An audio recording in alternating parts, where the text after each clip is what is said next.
मैं पूजा महावर स्वागत करती हूँ आपके अपने चैनल पूजा महावर पर। तो बच्चों, आज का जो टॉपिक है बहुत ही विशेष टॉपिक है, इम्पोर्टेंट टॉपिक है और सभी प्रतियोगी परीक्षा में बहुत ही महत्वपूर्ण है। ठीक है, तो इस वीडियो को देखने से पहले वीडियो को लाइक करें, शेयर करें और चैनल को सब्सक्राइब करें। और बच्चों, बेल आइकन को प्रेस जरूर कर देना जिससे कि आपको न्यू वीडियोस के नोटिफिकेशन मिलते रहें। तो आज का हमारा विशेष टॉपिक है दंडी जी का। ठीक है, दंडी जी का जो हम आपको पहले भी बता चुके हैं। तो दंडी जी का टॉपिक और जिसकी रचनाएं कौन सी हैं, 10 कुमार चरितम। ठीक है, तो आइए शुरू करते हैं हम अपना टॉपिक दंडी जी का 10 कुमार चरितम। हाँ, तो शुरू करते हैं हम 10 कुमार रचितम, जो कि दंडी की रचना है। ठीक है, तो सबसे पहले हम दंडी का परिचय लेंगे, जीवन परिचय।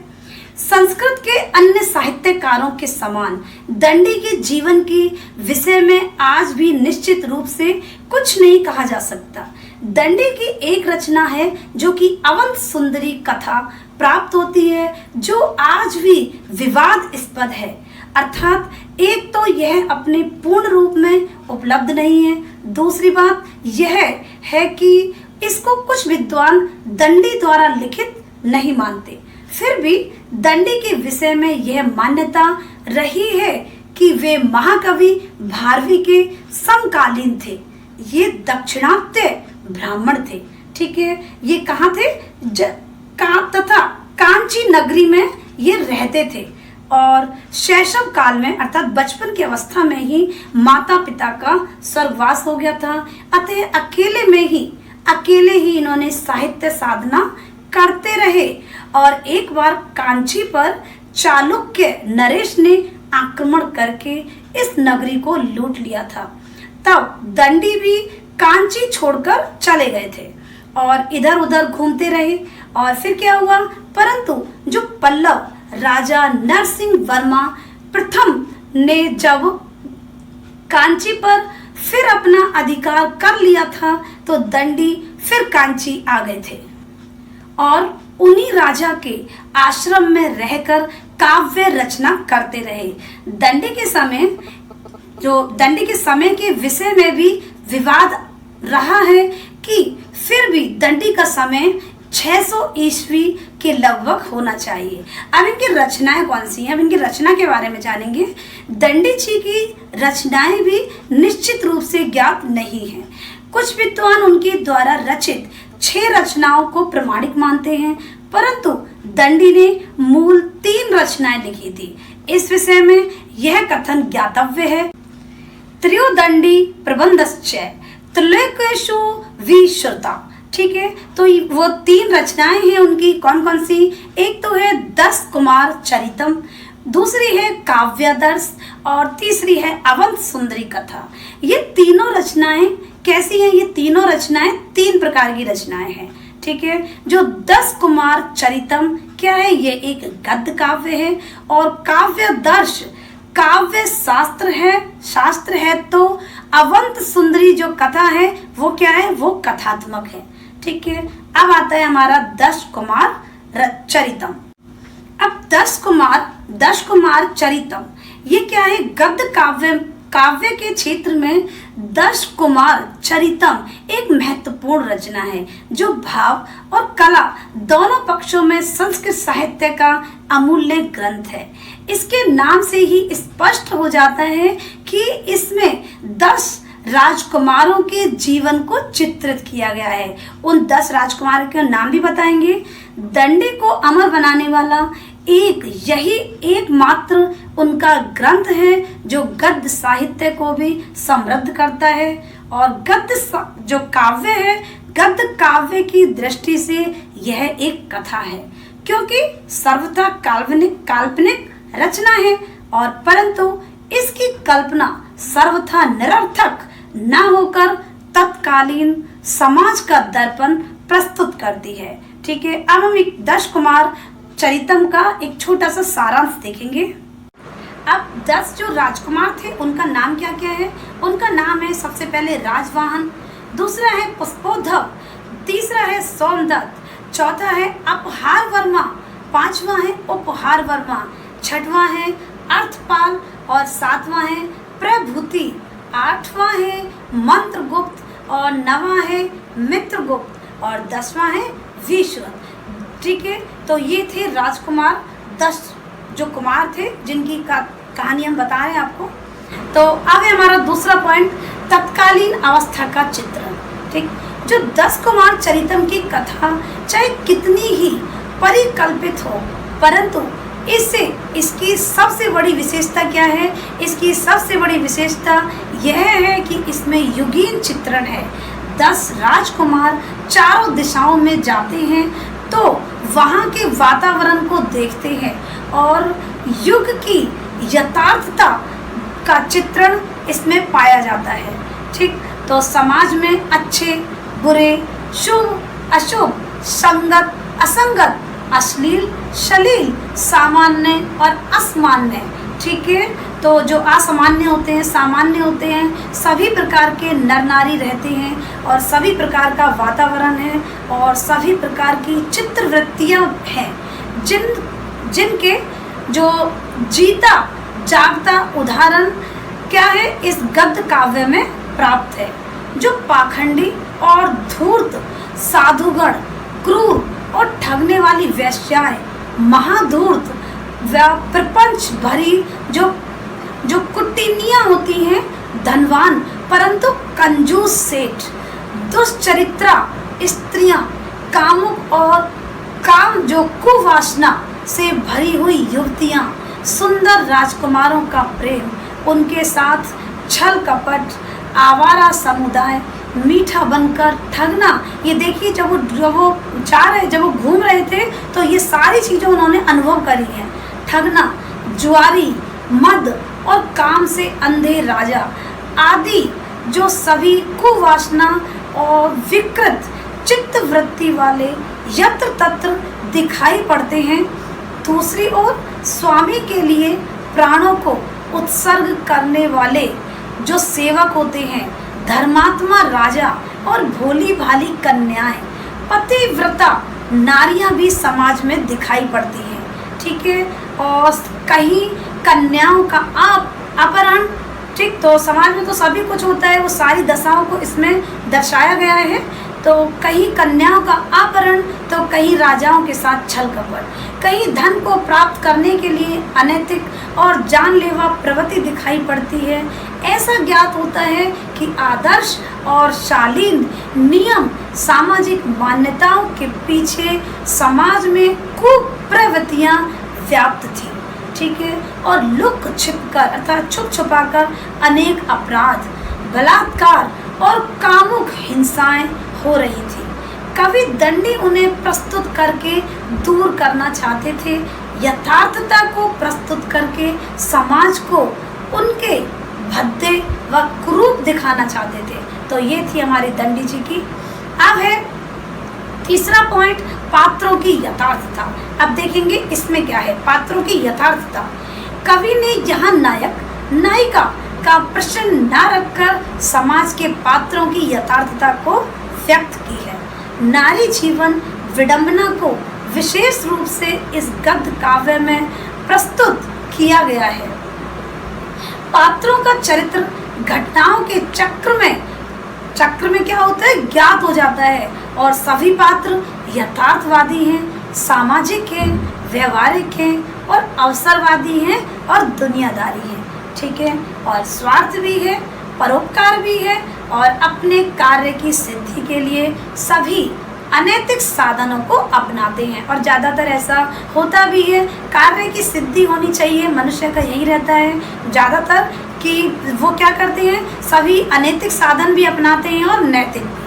ठीक है। तो सभी तरह के लोग होते हैं समाज में। मित्रगुप्त मूर्ख राजा का मित्र बनकर अपना कार्य सिद्ध करता है और वह राजा को मारकर स्वयं राज्य प्राप्त करता है। विश्रुत जो है धोखा देकर राजा प्रचंड वर्मा का वध करके राज्य और कन्या को प्राप्त कर लेता है।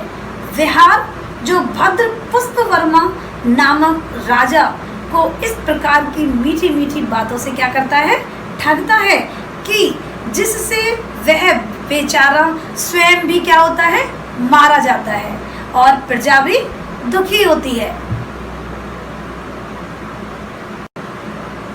ऐसा प्रतीत होता है कि उस समय पुरुष पात्रों को धन और नारी दो की चाह थी। बस ऐसा लगता है, बस एक पुरुष पात्रों को क्या चाहिए थी, एक तो धन और नारी, बस दो ही चीजों की जरूरत थी। राजाओं और धनिकों में नारी भोग की भावना थी। इसी से चाटुकारिता, छल कपट, धोखा, कामुकता पात्रों में दिखाई पड़ती है। चाहे राजवाहन हो या फिर अन्य कुमार, जब मिलते हैं तो सुंदरी और अपार धन या राज्य के साथ। तो अब आता है हमारा रस व भाव, अगला पॉइंट है हमारा। तो इस जो गद्य काव्य है इस गद्य काव्य में श्रृंगार रस, हास्य रस, करुणा रस, रौद्र, शांत, विविध रस आदि रसों का आस्वाद प्राप्त है। कवि किसी रस का महत्व देना नहीं चाहता। जो कवि है किसी भी रस को महत्व नहीं देना चाहता, वह तो यथार्थता में इन रसों का आस्वाद करना चाहता है। संभोग व विप्लव जो श्रृंगार में संभोग, श्रृंगार आदि जो का नग्न चित्र यहाँ देखने को मिल जाता है। हास्य रस प्राय व्यंग के साथ प्रस्तुत है। विस्मयकारी घटनाओं के अद्भुत रस है। ठीक, तो जो राजकुमार अपनी वीरता का प्रदर्शन करते हैं और परंतु जो सुंदरी की प्राप्ति ही उनका लक्ष्य है। और जो श्रृंगारिकता है, श्रृंगारिकता में कामुकता की लीलाएं अधिक रूप में दिखाई पड़ती हैं। तो ये हो गया हमारा ये वाला पॉइंट। अब है हमारा ललित पदावली। ठीक, तो ललित पदावली में है, दंडी ने कठोर व समास युक्त पदावली का प्रयोग कम किया है। वास्तव में वे बाण भट्ट के समान प्राकृतिक या अन्य चित्र गहनता के साथ प्रस्तुत नहीं करते थे। प्राकृतिक वर्णन थोड़े में करके वे समाज की यथार्थता को प्रस्तुत करते थे। इसी कारण उनकी पदावली में कोमलता है और सरसता है और सरलता भी है। ठीक, तो जैसे कि दंडी के विषय में कहा भी गया है कि दंडी ना पद लालित्यम, तो ऐसा कहा जाता है उनके विषय में। और उदाहरण के लिए भी कुछ दिया है। तो पहला है, सा पुण्यई कर्म भी प्राप्य पुरुषा आयुषम पुनर्पुण्येन प्रजाना गण्यताम रेशु। ठीक, फिर अगला है, तस्य वसुमती नाम सुमति लीलावती कुल शेखर मणि रमणी। ठीक, तो दंडी का जो भाषा पर पूर्ण अधिकार था। उनके गद्य में छोटे छोटे वाक्य हैं जो प्रतिदिन की बोलचाल की भाषा में प्रयुक्त किए जाते हैं। ठीक है, अब अगला है हमारा भाषा सौंदर्य। दंडी जो भाषा के सच्चे ज्ञाता थे। ठीक है, तो वे भाषा को व्यवहारिक रूप देना चाहते थे। भाषा की कठिनता, द्रुहता व ओज गुण संपन्नता में उनकी रुचि नहीं थी और उनकी भाषा पात्रों के अनुरूप है जिसे बोला जा सकता है और पात्रों की स्वाभाविकता उसमें ज्ञात होती है। जैसे कि कहा जाता है, कथ्यकानि रहस्यानि, अर्थात जरा अपने मन की बात तो कहिए। अब भगवान अयम अंजलि, मैं आपके सामने हाथ जोड़ती हूँ अथवा अपना काम करो। इतना ही नहीं बल्कि भाषा में सुंदर मुहावरे और लोकोक्तियों का भी प्रयोग किया है। सूक्तियाँ यत्र तत्र बिखरी हुई हैं। ठीक है। तो उदाहरण के लिए हम कह सकते हैं जो है जीवितम च नाम जन्मवंताम चतु पंचाप्य हानि, अर्थात जीवन तो क्या है, जीवन तो 4-5 दिन का है और फिर अंधेरी रात। ये क्या है, ये मुहावरा। ठीक, तो अगला मुहावरा है हमारा आगम दीप दृष्टेन खलवद्धना सुखेन वर्तते लोक यात्रा, अर्थात आगम रूपी दीपक से देखे गए मार्ग में लोक यात्रा सुख पूर्वक पलती है। तो ये है हमारी सरल सूक्तियाँ किसकी, दंडी जी की, सहज, जिस कारण ये लोकप्रिय हुई है। अब है हमारा 7वां पॉइंट, अलंकार योजना। दंडी ने यद्यपि काव्य के सौंदर्य के लिए शब्द अलंकार और अर्थ अलंकारों का प्रयोग किया है, परंतु वे अलंकार शाब्दिक आर्थिक सौंदर्य बढ़ाने के लिए है, अपना पांडित्य दिखाने के लिए नहीं। ठीक है, सप्तम उच्छ्वास में मंत्र गुप्त के ओष्ठ को उसकी पेशी काट लेती है, तो कवि ने उससे इस प्रकार की भाषा का प्रयोग कराया है जिसमें ओष्ठ वर्णन नहीं है। वास्तव में दंडी ने वैधर्मी रीति का प्रयोग किया था। उनकी भाषा में माधुर्य प्रसाद गुण अधिक व्याप्त है। उनकी भाषा मजी हुई है और स्वाभाविक है। कहीं भी बनावटीपन या विद्वता का प्रदर्शन नहीं किया। किसने, दंडी जी ने। पाठक को भाषा पढ़ने पर आनंद आता है और उनकी शैली में भी बनावटीपन नहीं लगता। तो सामान्य वर्ग की भाषा को उन्होंने असामान्य नहीं बनाया है। इसीलिए दंडी के विषय में कहा गया है कवि दंडी कबीर, दंडी कबीर, दंडी ना संशया। अब छोटा सा सारांश, 10 कुमार चरितम जो आचार्य दंडी 600 ईस्वी लगभग कृत 10 कुमार चरितम एक उत्कृष्ट कथा ग्रंथ है।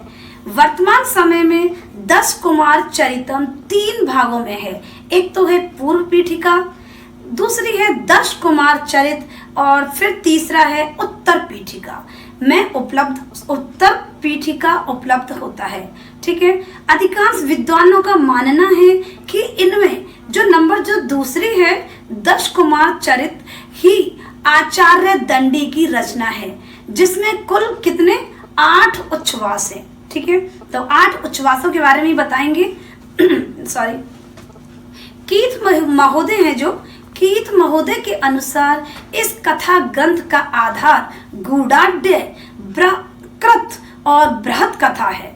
ठीक है, और कथा का प्रारंभ पुष्पपुरी जो पटना में है, पुष्पपुरी के राजा राजहंस से होता है, जो कि मानसार से पराजित हो जाने के कारण वो क्या करते हैं, वो वन में चले जाते हैं और वही राजा के राजवाहन नामक एक पुत्र होता है तथा और जो अन्य मंत्री होते हैं उनके भी पुत्र होते हैं।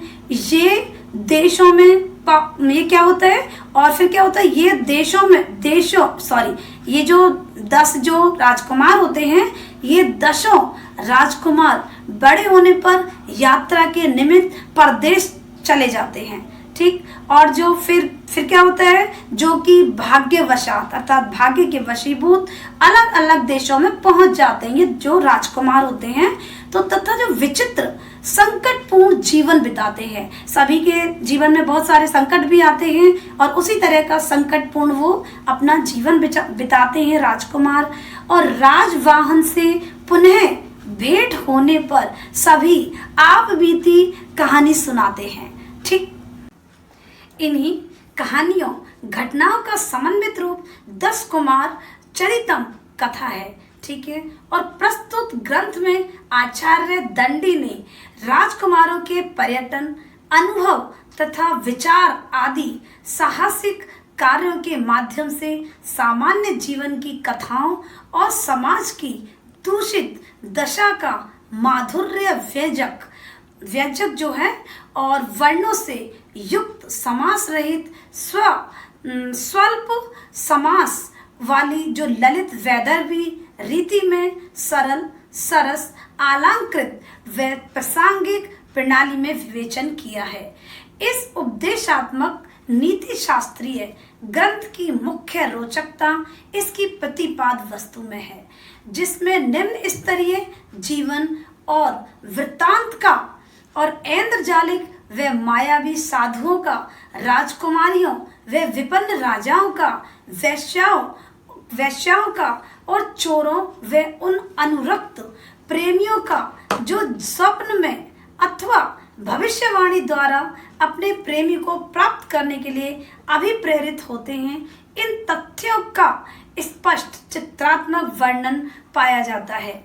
और यहाँ पर देव, पुरोहित आदि नैतिक जो विचार हैं, नैतिक विचारों की प्राय उपेक्षा की गई है। एक राजकुमार दूसरे की पत्नी को हथियाने के प्रयत्न में तथा अभीष्ट प्राप्ति हेतु किए गए प्राणी वध में अपने कृत्य के लिए नैतिक सिद्धांतों के आधार पर अपने को आश्वस्त करता है। ठीक, तो आगे है धर्म, अर्थ, काम और इन त्रिविध जो पुरुषार्थ हैं, पुरुषार्थों में से एक किसी का एक का परित्याग न्याय संगत है, यदि उससे अन्य दो की प्राप्ति में सहायता मिल रही हो। इस प्रकार संपूर्ण ग्रंथ राजकुमारों के साहसिक कार्यों में अभिष्ट प्राप्ति हेतु उनके दृढ़ निश्चय में स्वप्नयुक्त साधनों की नैतिकता के प्रति उनकी विचारहीन उपेक्षा में अभिव्यक्त सूक्ष्म हास्य से व्याप्त है। अब इनके प्रमुख पात्रों के रूप में कौन कौन है? राजवाहन, पुष्पोद्भव, अर्थपाल, श्रवण, फिर है हमारे पद्योद्भव, फिर है उपहार वर्मा, प्रेमती, फिर है हमारा सोमदत्त, मित्रगुप्त, मंत्रगुप्त, कांतिमती, और फिर है कामपाल, सुमति, सुमंत्र और चंडवर्मा, मातंग, सुरत मंजरी, राजहंस, मानसार, शाम्ब। ये सब क्या है? ये सब इनके पात्र है। मारीची, और फिर है काम मंजरी, कांतक, श्रृंगालिका, अनंत वर्मा, वसुरक्षित, विहार भद्र, वसुंधरा और चंद्रसेना, और फिर है विकद वर्मा, कल्प सुंदरी, धूमिनी, गामिनी, निम्बवती, और फिर है नितंबवती इत्यादि उल्लेखनीय है। वास्तव में आचार्य दंडी की प्रस्तुत ग्रंथ के संदर्भ में मुख्य विशेषता पात्रों का चयन और उनका चरित्र चित्रण है, जिसके माध्यम से सौंदर्य, ध्वनि और रस के सामंजस्य की प्रभाव उत्पादक अभिव्यक्ति हुई है।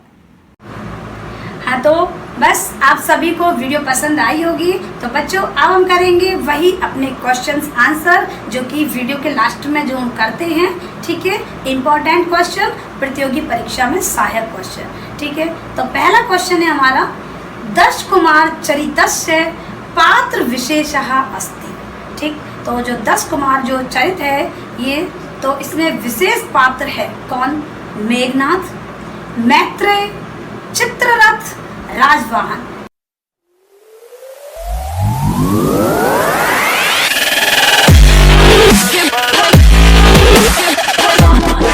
तो इसका सही आंसर है राजवाहन। तो अगला प्रश्न है हमारा, प्रश्न नंबर 2। उपहार वर्मा कस्मिन् गद्य काव्ये दरीदृश्यते। ठीक, तो पहला ऑप्शन है 10 कुमार चरिते, कादम्बर्यां, शिवराज विजये, स्वप्नवास दत्ताया।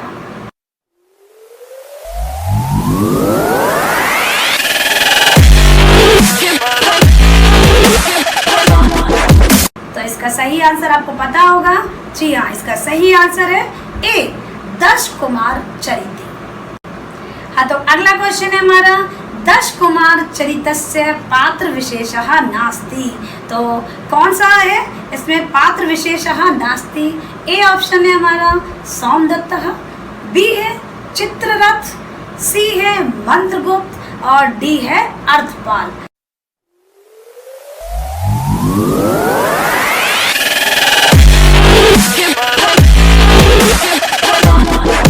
तो इसका सही आंसर क्या है? इसका सही आंसर है बी, चित्ररथ। ठीक, तो अगला क्वेश्चन है, मित्रगुप्त कस्मिन् गद्य काव्ये मिलति। अब इसके ऑप्शन सामने दिखाई दे रहे हैं।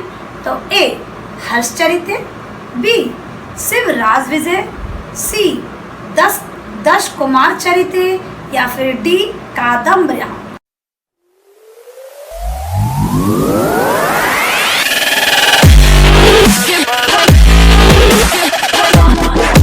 तो इसका सही आंसर है सी, दश कुमार चरित्र।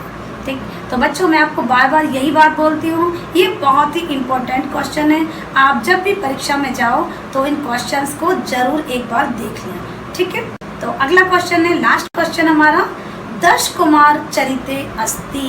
क्या ऑप्शन में है राजवर्मा, राजवर्मा, राज्यश्री, या फिर उपहार वर्मा।